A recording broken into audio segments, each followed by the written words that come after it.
Let's go straight to Matthew Bryza in Istanbul. He's an energy expert and former Deputy Assistant Secretary of State for European and Eurasian Affairs.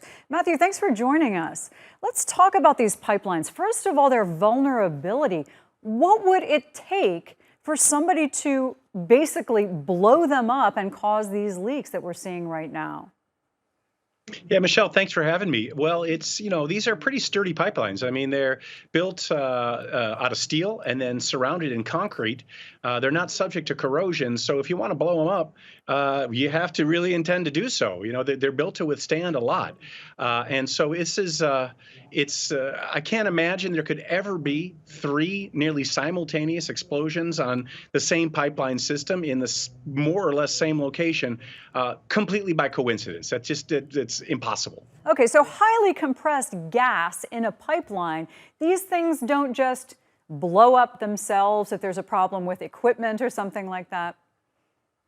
No, of course not. If they did, we'd all be faced with such serious hazards in our everyday lives. No, they don't just blow up.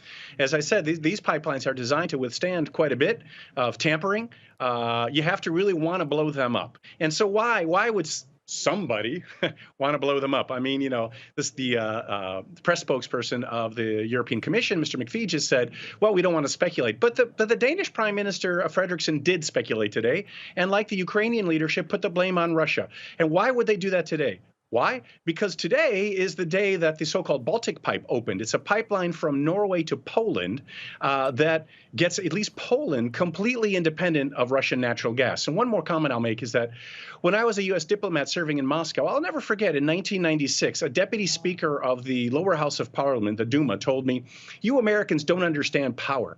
Power is about being feared.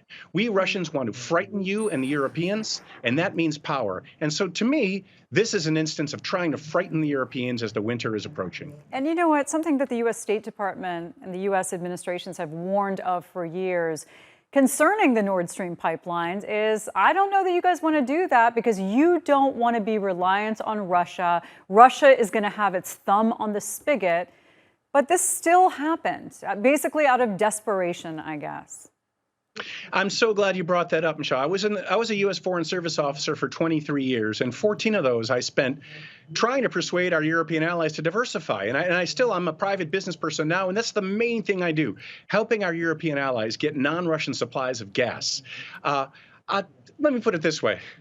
I had a meeting with the Deputy Minister of Economy and Energy of Germany back in 2007 after Russia first shut off the gas to Europe.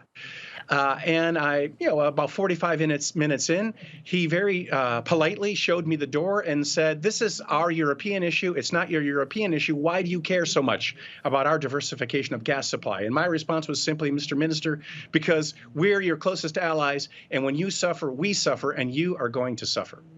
All right, Matthew. Excellent to have you on the show as always. Thanks so much.